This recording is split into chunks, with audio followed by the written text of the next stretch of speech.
personally and have done so many times in my life. Can everyone hear me? I feel like is everything, yeah, it's okay, okay. I've lent on this prayer many, many times in my life, either for physical wellness or for mental wellness for that matter. And I'd like to talk a little bit about my own personal experience today. And it's connected with my colleagues and just the way we've been so much more aware and connected about the things that we can't see. And I mean the mental things. So we started having something called a devotional gathering. So in Baha'i communities all over the world, you might hear the Baha'is have devotionals. And we invite our friends from all faith and no faith.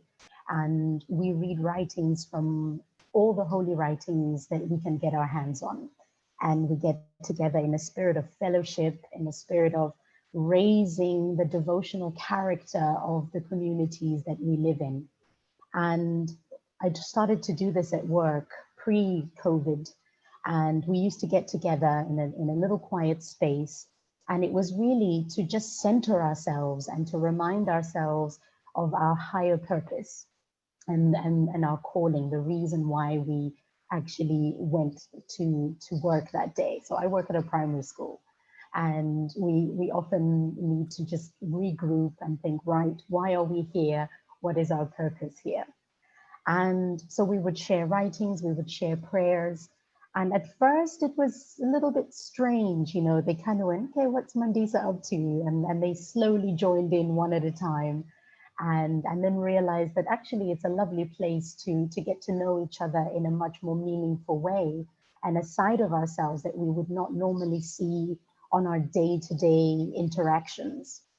That not only changed the way we see each other, but it made the bonds of friendship even stronger. So much so that if one of us was just not quite ourselves that day, it would be easier to recognize. Not only would we recognize it, but we would be more prone to do something about it and to reach out and say, I noticed you're not quite yourself today. Is there something you want to talk about? Is there something, you know, just much more willing to lend a hand? Because so often we ask people, how are you? But most of the time we don't really mean it. It's more of a greeting. And just having those devotional gatherings on a regular basis made the how are you that much more sincere. And as time went by, we noticed various things, one or two colleagues who were struggling with various things in their lives. And then when the first lockdown hit, I remember feeling a sense of, whew, what is this? I don't recognize this feeling. This is more than just a bad day or a down day. A point where I thought, how am I going to get myself out of this? Unfortunately for me, it wasn't as bad as some of the depression that people might go through that is clinically diagnosed. But I do remember feeling really, really low and really, really down.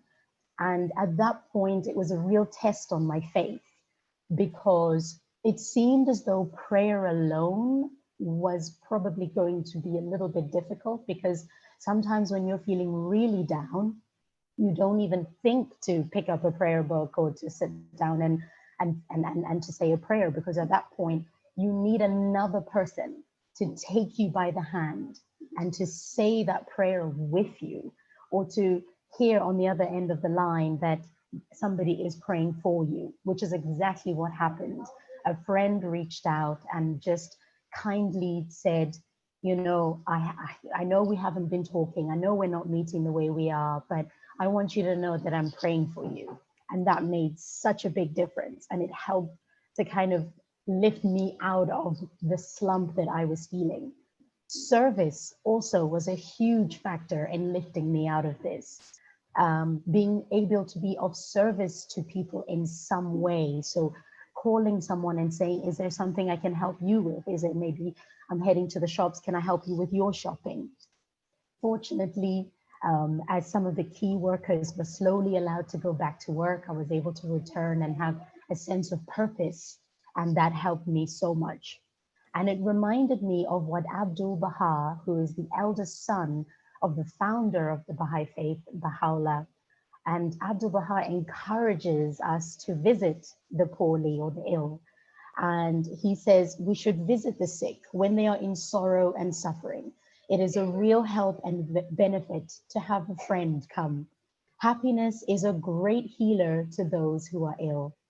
In the East, it is the custom to call upon the patient often and meet him individually. And he goes on to say, this has greater effect than the remedy itself. You must always have this thought of love and affection when you visit the ailing and afflicted. And at times, a visit and prayer alone are also not quite everything that you need. And that is when Baha'u'llah has ordained that in case of illness, we should always consult competent physicians. And that goes for mental illness as well. There is no distinction. Any illness, we are encouraged to seek the medical help that we need.